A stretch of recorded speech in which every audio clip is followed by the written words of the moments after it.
Estamos de regreso en A Primera Hora, un programa pensado para ti. Señores, gracias por continuar con nosotros. Hay un programa paralelo que está fuera del aire, que un día tendremos que hacer como la continuidad o el backstage de todo esto.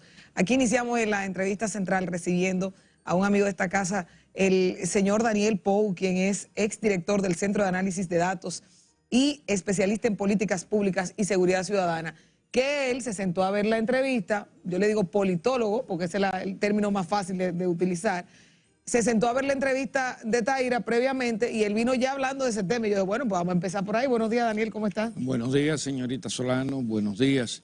Yo me quedé en el camerino viendo la entrevista de Taira, porque Taira es una de las mujeres más brillantes de este país, uno de los seres humanos más brillantes. Y definitivamente le tengo una admiración y un respeto intelectual y como ser humano, como a pocas personas en mi vida. Claro que sí, pero usted nos dijo algo, y lo voy a meter al medio aquí, que sí. usted está de acuerdo con el tema de la religión en los actos oficiales, en las escuelas. Yo le decía, República Dominicana se cimenta en la base de la fe, del cristianismo, no del budismo, no de el judaísmo. Bueno, el judaísmo sí, porque Jesús viene de esa misma parte, pero nosotros somos un país eminentemente creyente en una fe religiosa establecida. Entonces, ¿cómo le decimos al pueblo que sus raíces no deben estar vinculadas en actos oficiales cuando está la bandera, cuando está el escudo, cuando está el himno nacional y parte de sus símbolos es la fe cristiana? Porque las religiones son discriminadoras y usted asumir valores religiosos cuando vivimos en un régimen no fundamentalista como los yihadistas y los iraníes, etc. Entonces, eso fractura el concepto de Estado Social y Democrático de Derecho, donde el Estado Social y Democrático de Derecho considera a todos los ciudadanos de un país por igual. Desde el momento en que desde el Estado se promuevan valores religiosos, empiece ahí una política de exclusión y renunciaríamos a lo que es el Estado Social y Democrático de Derecho. Sí. Así que creo que está zanjada. Lo que sucede es que en nuestros países está zanjada la diferencia. En nuestros países, a mí no me gusta discutir este tema con la gente, porque creo que eso es... ¿Y con quién usted lo va a discutir? Es llover sobre mojado. Yo son temas que no los trato, no los trato, porque considero que ponerse a discutir sobre esos temas, que si tenemos en el escudo Dios, patria y libertad, bueno, tenemos el escudo Dios, patria y libertad por el peso que tenía la iglesia en el momento de la independencia en República Dominicana. Pero entonces podemos cambiar todo lo demás. Bueno, pero la hoja de laurel, yo le puedo poner una juca. Escúchame, no podemos, usted me está vulgarizando el concepto. No. Entonces, por eso tenemos el escudo, pero somos un Estado social y democrático de derecho, fundado y fundamentado en lo que fueron los principios de la Revolución Francesa. Entonces, en el Estado Social y Democrático de Derecho no hay sesgo para religión. El que quiere practicar una religión, perfectamente. El que no lo quiera practicar, perfectamente. Yo recuerdo que uno de mis primeros trabajos cuando jóvenes, yo fui a una entrevista, o sea, de cuando quise empezar a trabajar, a una empresa de este país, y en la entrevista me dijo el presidente de la empresa, ¿dónde usted se congrega? Yo, que nunca he sido religioso, ni vengo de familia religiosa, el término como que me pareció, la pregunta me pareció fuera de lugar, y le digo, ¿congregarme en qué? Me dijo, ya yo veo que usted no tiene valores religiosos. Le digo, no, yo tengo valores ciudadanos. Y mis valores ciudadanos me han establecido normas y principios éticos más fuertes que los de todas las religiones. Entonces, el tipo me negó el trabajo porque ella empleó a un religioso y el religioso le hizo un robo de 15 millones de pesos. Cosas que se dan. No, cosas no, frecuentes. La religión no consolida los valores éticos porque la religión, sobre todo las religiones judeo-cristianas, están fundamentadas en el temor. Y el hombre que teme no tiene principios, el hombre que tiene temores. Claro. Profundo para iniciar el debate y la entrevista del día de hoy. Señor Pou, hay uno de los aspectos que nosotros mencionábamos al principio del programa, y es precisamente uno de los aspectos que usted tiene mayor expertise, y son las políticas de seguridad que está tomando el Estado de cara, el gobierno de cara a este periodo de Navidad. La ministra de Interior y Policía había anunciado que no iba a variar las medidas restrictivas que tenía para la venta de alcohol ciertos comercios, y esos comercios se han levantado entonces a decir que van a quebrar y que la venta no será como imaginaban, y que eso afecta mucho el comercio de la República Dominicana porque se tengan esas restricciones. ¿Qué opinión le merece la posición del gobierno de la República Dominicana con respecto a ese tema de manera particular? Sí, hay que establecer la diferencia entre políticas públicas y la diferencia entre programas de políticas públicas. Los programas son las acciones que se asumen para lograr los objetivos de la política pública. Eso de restricción de horario de bebida, eso de evitar la contaminación sónica, son programas de una política pública de seguridad que el Ministerio de Interior y Policía, por cierto, está revisando, porque hay algunas falencias dentro de lo que se consideró en el año 2020, la política pública general. El delito y la violencia es dinámico. Hay que en nuestro país también establecer de manera diferenciada lo que es la violencia sistémica, violencia social, que es la que cobra la mayoría de los homicidios en el país, y la violencia delictiva.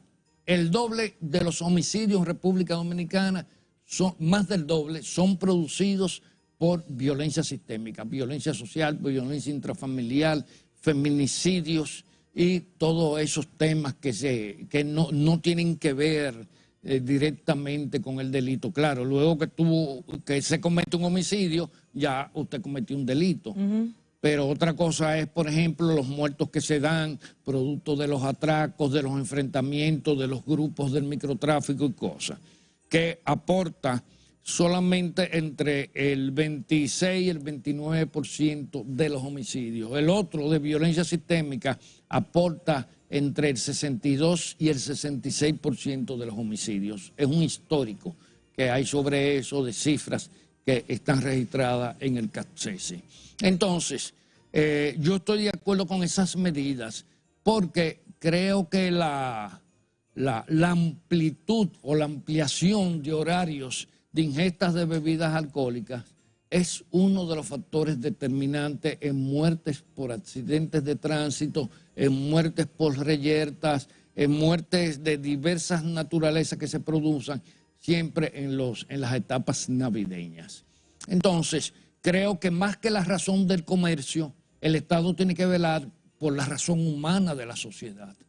Y la razón humana de la sociedad es establecer controles. Porque lamentablemente el pueblo dominicano de un tiempo acá se ha convertido en un pueblo anómico, donde la violencia como ejercicio de poder privado se ha convertido en uno de los principales males que tiene el país. Claro. Pou, desde el inicio del gobierno del presidente Abinader en la gestión primera del 2020 se está hablando de la reforma policial. Esa reforma policial, ¿qué avances usted le ve? ¿Qué avances tenemos sustanciales que en estos primeros 4 años y 3 meses se puedan destacar, sobre todo con lo que dice ayer Farideh Raful, ministra de Interior y Policía, de que el 2025 será crucial para el avance de la reforma policial? Fíjense, a ver, el proceso de la transformación, no de la reforma, sería un fracaso si se queda en reforma, no en transformación. Porque usted reforma lo que funciona bien, pero tiene algunos desperfectos. Pero la policía tiene un histórico de malas prácticas que no acepta reforma, tiene que ser transformación. Okay. Entonces, pero eso es un término. No, el concepto, son dos conceptos diferentes. Uno tiene más alcance que otro, y no tan solo cuantitativo, sino cualitativo. Le voy a decir que los procesos de transformación policial no son procesos que se crean ni se consolidan de un año a otro. Yo había advertido desde el primer día que se habló del proceso, le dije, empezaremos a recoger los frutos dentro de 6 o 7 años. si se hace una labor exitosa, con ahínco y con asunción de responsabilidad. Y lo digo porque una policía no es tan solo una institución, es una cultura. Ahora, también tenemos otro problema, porque es que le queremos indicar a la policía la capacidad de frenar los feminicidios, y lo peor es que la policía se lo asume, como si fuera ellos. La policía no está aquí entre marido y mujer resolviendo problemas, ni orientando, ni dándole terapias. O sea, en eso la policía no tiene ninguna incidencia. Quizás si llega a tiempo en un llamado que le hace un vecino, puede evitar un feminicidio, pero la policía no tiene incidencia. En la mayoría de los conflictos sociales la policía no tiene incidencia. Y es donde más homicidios hay. Entonces, ¿qué sucede? Que estamos en la parte de formación de los pilares que debe tener la transformación de la policía. Pero ¿tenemos algún avance que podamos decir sustancial, que se pueda decir, mira, se ha logrado esto? Por ejemplo. En esa misma línea, los resultados de la reducción en la tasa de homicidios por cada 100.000 habitantes, ¿a qué políticas se le pueden endilgar esos buenos resultados? ¿Es al tema de la reforma? ¿Es bueno, yo creo que ahí confluyen muchas cosas, pero hay una parte de lo que es necesario en la transformación policial que hay que desarrollar. Y en República Dominicana, como lo decía anteriormente, todo el mundo cree que a base de policía se van a resolver los problemas del delito, la violencia social. No. El Estado tiene que desarrollar una sinergia entre el sistema de justicia, la policía, el Ministerio Público, el sistema penitenciario, que nos permita, primero, aplicar justicia como se debe. Segundo, aplicar justicia restaurativa, que eso tiene que ver con la reinserción del infractor luego que cumple la pena. Y por tercero, que el Ministerio Público esté cimentado sobre una labor científica, que eso es uno de los graves problemas. Nosotros tenemos una Procuraduría General de la República que ni siquiera está digitalizada. Yo estaba pidiendo la digitalización de expedientes penales cuando estuve en el CACSESI para crear un modelo de delito tipo de predictibilidad. ¿Por qué? Porque cuando tú tomas los expedientes son grandes, son extensos. Hay expedientes que tienen 20 folios. Entonces, digitalizando, usted puede obtener información de primer orden para construir esos modelos de predictibilidad de delito y de violencia. Y pues llevar un paso por delante en términos de prevención. Pero resulta que la Procuraduría sigue con la computadora como una máquina de escribir. No hay archivo de digitalización. Eso requeriría... ¿No hay archivo digitalizado en la Procuraduría? No. Ellos lo que tienen son discos duros. Antes, en un momento, la Procuraduría se digitalizó con un aporte que hizo el gobierno de Estados Unidos. Costó como $10 millones el equipo. Pero en la anterior administración, quien tuvo en mando en la Procuraduría se encargó de destruir todo el sistema. Interesante. Entonces, sin embargo, yo todavía no tengo algo que se pueda decir tangible, porque usted dice que no se puede atribuir directamente a la reforma. Y, por ejemplo, algo simple, un protocolo de arresto. Vamos a arrestar a Loreni Solano. ¿Cuál es el protocolo? Bueno, ya... ¿Hay un protocolo hecho? Sí. ¿Está puesto en marcha? Se están elaborando... ahí falta ahora la parte doctrinal. ¿Está hecho y se está implementando o se está elaborando? No, se han hecho varios protocolos. La policía tiene una cantidad de protocolos para ya no está definido. Que son varios. No, sí, ya se han ido definiendo. Ahora, usted está arrestado por tal cargo y tiene que acompañarnos, tiene derecho a un abogado. ¿Cuál es el problema? ¿Se le dice a la gente?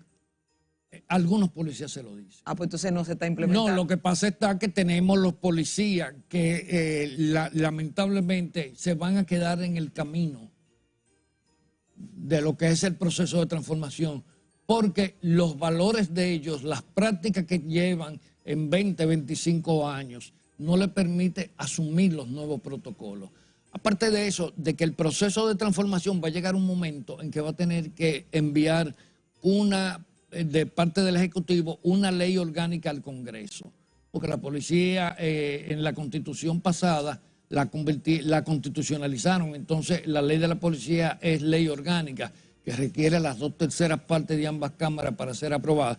Porque el tema de administración interna de la policía. Por ejemplo, ¿cómo podemos tener una policía con un departamento de asuntos internos donde el director de asuntos internos es un subalterno de la policía, del jefe de la policía, del director de la policía? Eso es inconcebible. Usted no puede ser juez y parte. Es más, lo designa el propio director de la policía, designa a quien tiene que ejercer el accountability de su gestión, lo designa él mismo y se mantiene con un rango incluso subalterno al director de la... Todas esas cosas hay que transformarlas. ¿Por qué? Porque sin controles, sin rendición de cuentas, sin transparencia, la policía no puede llegar a un puerto. Así es. Mire, y finalmente, en esa misma línea de lo que mencionaba sobre esos procesos de reforma y de investigación también interna, hay un caso que ha sorprendido a la sociedad dominicana. Y es el tema del caso Pandora. ¿Qué opinión le merece el hecho de que a lo interno de la estructura del organismo que está llamado a preservar la seguridad de la República Dominicana se tenía entonces otra estructura que lo que hacía era traficar esas armas a Haití y generar también hasta cierto punto o coayudar a ese clima de inestabilidad que vive Haití? Bueno, yo le sumo a eso, ¿qué tiempo tenía esa red trabajando? Porque tal vez mi teoría aquí es el que está en el negocio era el que estaba en el puesto estratégico. Bueno, le voy a decir,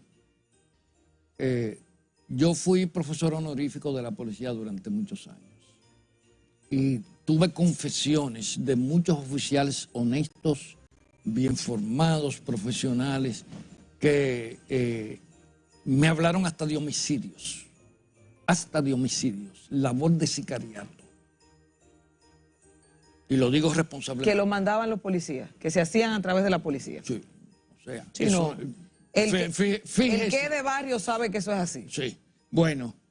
Y sobre sustracción de armas y municiones, no hay que asombrarse. Hace unos añitos, no muy distantes, se perdió de material bélico de la policía, se perdieron 28 pistolas Glock nuevas en su caja. 28 pistolas Glock. ¿Y no hay nadie arrestado por eso? No, hubo la puesta en retiro de un oficial nada más. Solamente. Entonces, como buen merecedor de su gestión, hoy en día ese oficial está cobrando su pensión en su casa. Para que usted vea, por eso es que la policía necesita un mecanismo de rendición de cuentas y de control que no puede ser de la misma policía. No puede estar regido por el director de la policía. Tiene que, yo tengo mi idea y mi propuesta en torno a eso. ¿Y la ha presentado? No. ¿Por qué? Estoy esperando el momento oportuno. Tírela, hombre, si no la tira se le puede... No, pero es un organismo que no va a estar exclusivamente integrado por policías. Va a tener que estar integrado por miembros del sistema de justicia, Ministerio Público, jueces y personas de la sociedad, no con dinero, sino con prestigio intelectual y de valores ciudadanos como la honestidad. Porque así no puede llegar la policía a buen puerto. Usted sabe que hay una película que a mí me encantan, hay una que no recuerdo el nombre, pero es de policía, y es de una muchacha policía que presencia un acto de corrupción de un policía y casi la matan corriendo, pero había un aparatico que le ayudó a tener la evidencia del caso, una cámara. Aquí que en la gestión de Ney Aldrin Bautista se habló de las body cams. ¿Qué pasó con las body cams? Que aquí se hizo un piloto supuestamente en los Alcarrizos.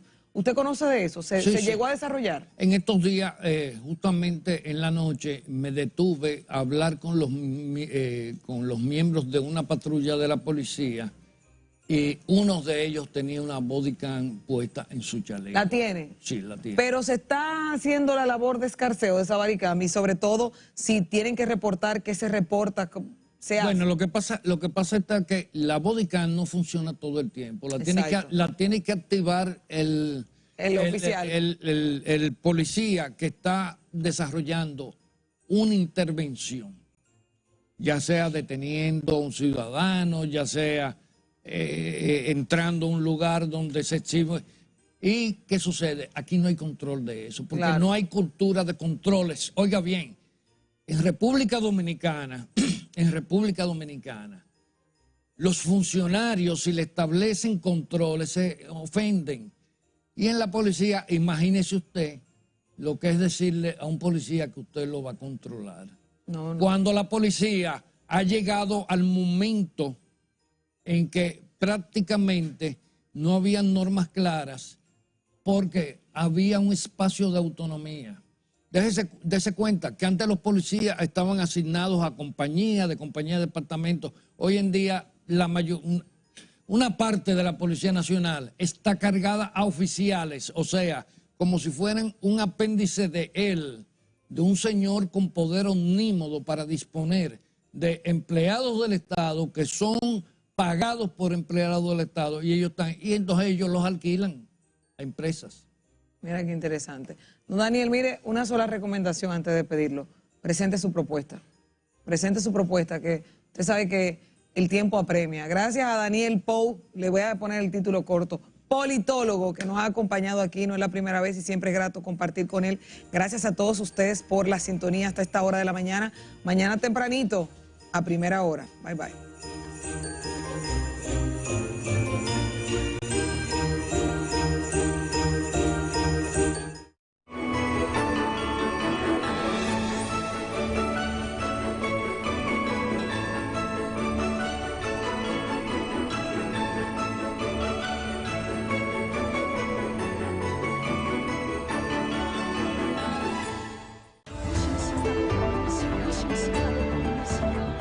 Vladimir Putin,